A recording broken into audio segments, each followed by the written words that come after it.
Hello friends, कैसे हैं आप सब। चलिए अब मैं जो नया टॉपिक लेके चल रही हूँ वो मैथ्स का है और इसमें मैथ्स का टॉपिक है ये। और इसमें जो हम पढ़ रहे थे अब तक समानुपात पढ़ रहे थे, तो अब मैं समानुपात की थोड़ी सी थ्योरेटिकल आपको बताऊँगी, क्योंकि अगर हम थोड़ा थ्योरी से समझ जाएंगे तो हमें ईजी होगा।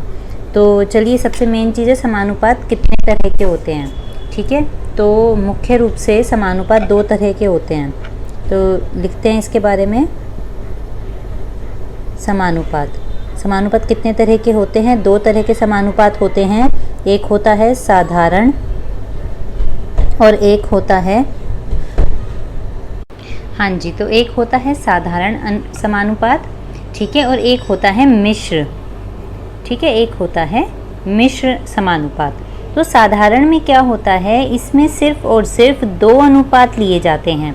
किन्हीं भी दो अनुपात का जब हम समानुपात निकालते हैं, किन्हीं भी दो अनुपात का जब हम समानुपात निकालते हैं तो वो माना जाता है साधारण। इसका एग्जाम्पल लेते हैं हम, जैसे कि हो गया 3:12 समानुपात 5:20। देखिए, इसमें दो अनुपात हैं, एक अनुपात ये हुआ और दूसरा अनुपात ये है। जब इनके बीच में हम समानुपात निकालेंगे तो ये बनेगा साधारण समानुपात। लेकिन मिश्र अनुपात फिर क्या होता है? मिश्र अनुपात वो होता है जिसमें दो से हमेशा ज़्यादा अनुपात इन्वॉल्व हों, 3 अनुपात हों, 4 हों, 5 हों, 6 हों, मतलब कि हमेशा दो से ज़्यादा। जब दो से ज़्यादा रहेंगे तो वो मिश्र में कवर होगा, लेकिन अगर दो रहेंगे तो वो साधारण में कवर होगा। 3, 4, 5 कैसे हो सकते हैं? मान लीजिए इसी तरह से एग्जाम्पल 3:12 का आपको एक निकालना है। एक डिजिट आपको इन्होंने 5 और 20 की दे दी, ठीक है ना, और एक डिजिट इन्होंने आपको दे दी 1 और 4 की। ठीक है, इसी तरह से इन सब में जैसे मान लीजिए आपको समानुपात निकालना है तो वो जाएगा इस कैटेगरी में। ठीक है, तो चलिए अब हम करते हैं इसका नेक्स्ट टॉपिक। इसे मैं इरेज कर देती हूँ सारे को। चलिए अब हम देखते हैं साधारण अनुपात कितने प्रकार के होते हैं। इसमें साधारण अनुपात के बारे में भी बताया गया है। साधारण अनुपात दो तरह के होते हैं। पहला होता है सीधा अनुपात, जिसे हम अनुलोम भी कहते हैं, अनुलोम, ठीक है ना, और एक होता है सेकंड वन इज विलोम, विलोमानुपात। ये समानुपात की ही कैटेगरीज हैं, ठीक है ना। अच्छा, साधारण और सीधा अनुपात कैसा? मतलब इसमें दो राशियां आपको दी होंगी, उन राशि के अगर पहली राशि बढ़ रही है तो इसमें दूसरी राशि भी बढ़ रही होगी, ठीक है। अगर पहली राशि कम हो रही है तो दूसरी राशि भी कम हो रही होगी।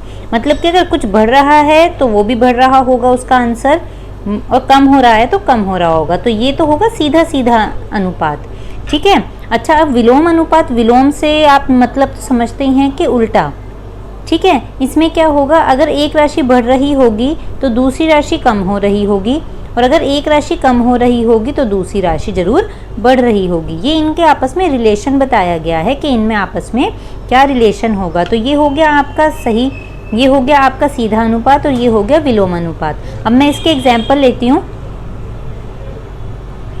देखिए, एग्जाम्पल लेंगे सबसे पहले सीधे अनुपात के,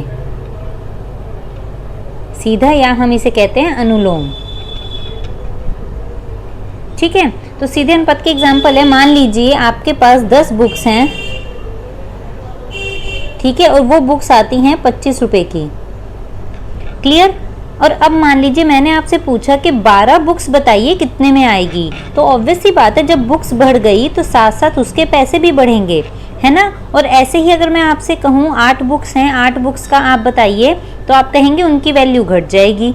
जब 10 बुक्स में से हम कुछ बढ़ा देंगे, देखिए जब हमने इंक्रीज करा तो उसकी वैल्यू भी बढ़ गई।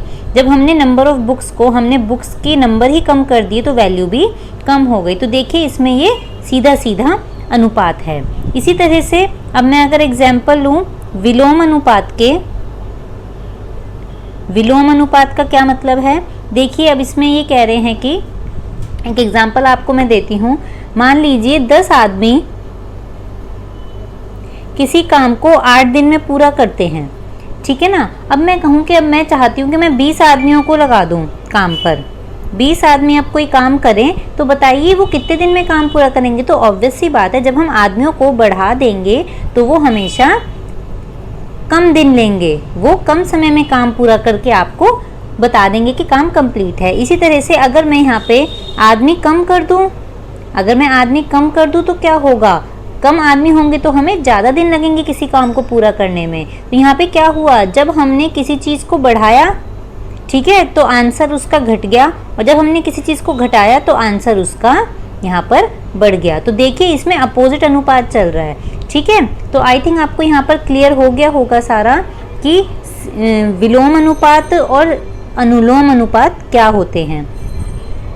इसी तरह से अगर आप चाहें तो कोई भी एग्जाम्पल ले लें जिसमें, तो बस अब लास्ट इसका ये है जो इसमें मेन क्रक्स है, इसका जो आखिरी में कंक्लूजन निकल रहा है कि जब कुछ बढ़ेगा तो इसका आंसर भी बढ़ेगा, जब कुछ घटेगा तो इसका आंसर भी घटेगा।